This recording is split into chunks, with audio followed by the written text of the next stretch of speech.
Hello, welcome. My name is Drew Coleman. I'm a financial advisor with the Next Level Planning Group. Welcome to session 6 of our new 10 for 10 series.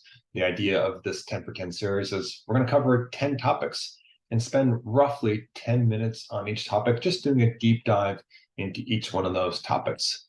Today's conversation is going to focus on minimizing the impact of capital gains tax on appreciated stock.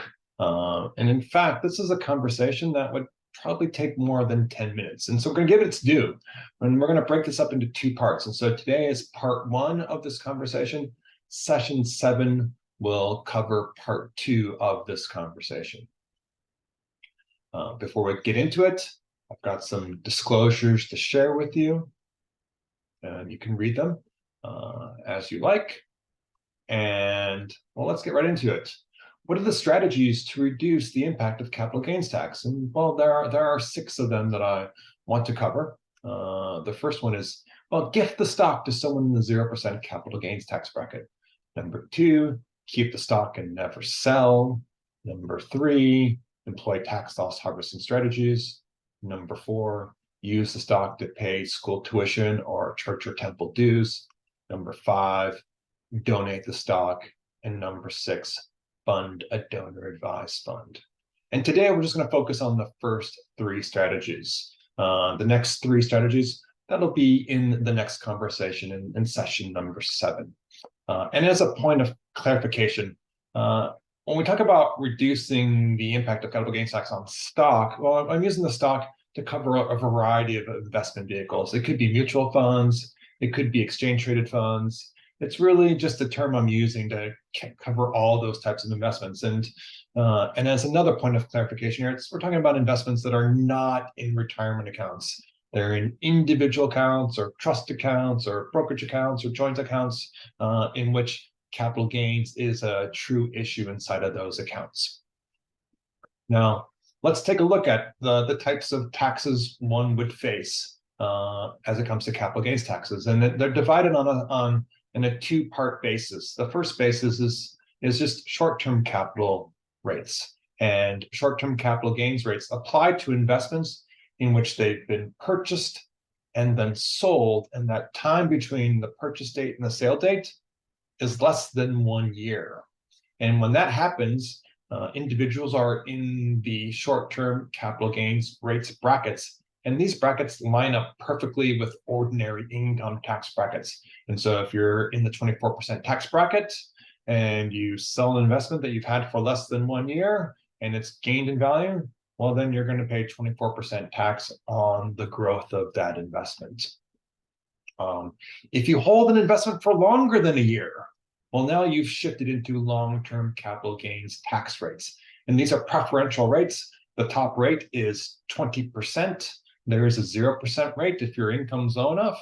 And in the middle is that 15% rate. And what we've been describing so far is just federal capital gains tax rates. What's also true is that states can apply their own capital gains tax rates as well. And that varies from state to state.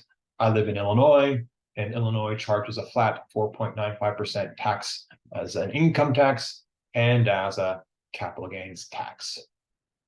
Let's look at an example of a capital gains. And we can see that here is a hypothetical account, and this account has 4 investments, and those 4 investments have a total market value of just over $507,000. And at the same time, those investments have built-in gains, and there's just over $141,000 of gains.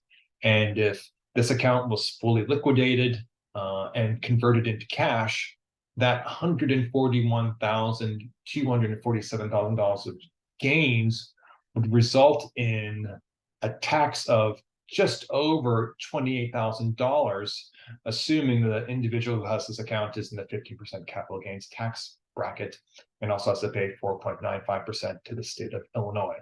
And so that's the point of this conversation, is how do we minimize the impact of that $28,000 tax bill associated with gains? And on one thing that I also want to mention is that, well, taxes aren't really so bad. It just means that you made money, and we want our investments to grow in value. unfortunately, we can't necessarily always keep all the gains.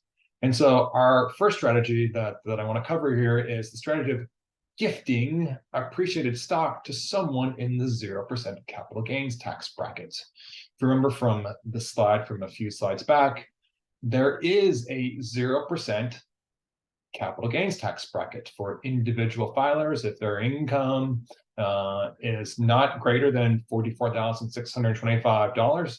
Then they're in the 0% capital gains tax bracket. If you're married and filing jointly, well, once your income exceeds $89,250, then you're out of the 0% tax bracket. But anything below that places you in the 0% capital gains tax bracket.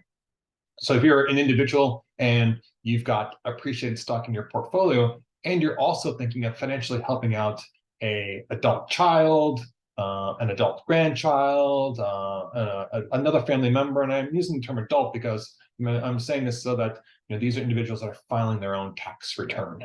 And so if you wanted to sort of help them out financially, well, you could, of course, always just simply write a check and give them the money to help them out financially.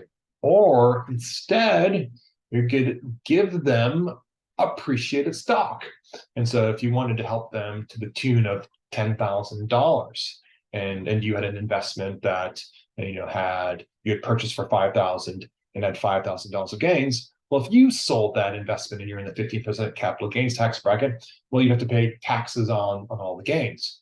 But if you instead transferred that $10,000 of stock to the family member you wanted to help out, that family member could receive that stock into their own individual account, sell the stock, realize the cash proceeds from that, and not pay any capital gains tax because they're in the 0% capital gains tax bracket.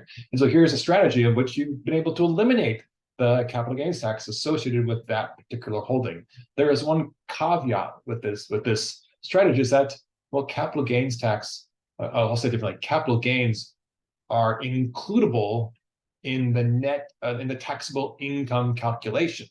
So in the example I gave of the stock being transferred having $5,000 of gains, well, if the individual receiving it had taxable income of $40,000, and then with the addition of that $5,000 of gains, they now have $45,000 of taxable income, and they now breached into the next bracket, and now that individual would actually, in fact, have to pay 15% capital gains tax on the sale of that investment. So something to be aware of as you're making those types of gift in the strategy, and you want to make sure that the gift doesn't cause the recipient to then shift into that next tax bracket and really eliminate the whole point of it, which was to avoid capital gains tax. The next strategy number 2, is to keep the stock and never sell. And I want to use the example of James. James is an individual. Let's say he's 80 years old, and he's got a stock portfolio in an investment account, not an IRA, just an investment account. It's worth $100,000. He paid $40,000 for it, and it's sitting on $60,000 of gains. And James is in the 15% federal capital gains tax bracket. And so if he were to sell the entire portfolio and liquidate it and convert it to cash, well, he'd have to pay 15% capital gains tax on the $60,000. That's a $9,000 tax bill. And so his $100,000 account after taxes would only net him $91,000. So James, who I mentioned earlier, was 80 years old. He could have said to himself, well, I'm just going to keep this. I'm going to hang on to this and include it in as part of my estate plan. And so when James passes, he leaves that stock portfolio for his children. And now his children inherit it. And when his children receive that stock portfolio, what they experience is what is known as a step up in basis. The cost basis, which was $40,000, has now stepped up to the current market value, $100,000. And so market value, cost basis are the same. The gains have been eliminated because of the step up in basis. The children can now go ahead and liquidate that portfolio, sell it all, convert to cash, and they pay no tax. And so this is the second strategy that can be employed to minimize and sometimes even eliminate capital gains tax. One thing to just note here is that this strategy may not be available in the future. At various times in our past, our governing leaders in Congress have attempted to eliminate this provision, the step up in basis provision in the tax code. And there might come a day when it is eliminated. And so right now it's something that we can take advantage of, but we may not always be able to take advantage of the step up in basis. And the third strategy and the final strategy that I want to cover today is employing tax loss harvesting strategies. The tax code was written in a very holistic fashion, recognizing that when money is invested, well, sometimes that money goes up in value, which is what we're trying to do. But at the same time, sometimes money goes down in value, and sometimes investments don't pan out as we thought. And so tax code is written to holistically look at the whole thing, saying we're not just going to like hit the gains, we're going to also acknowledge that and recognize that sometimes investments lose value. It's a very holistic approach. And so looking at this sample count here, we can see that, for example, in this one investment, Fund C, it's sitting on almost $14,000 of gains. And if only Fund C was sold, well, then capital gains tax would be due on the growth there.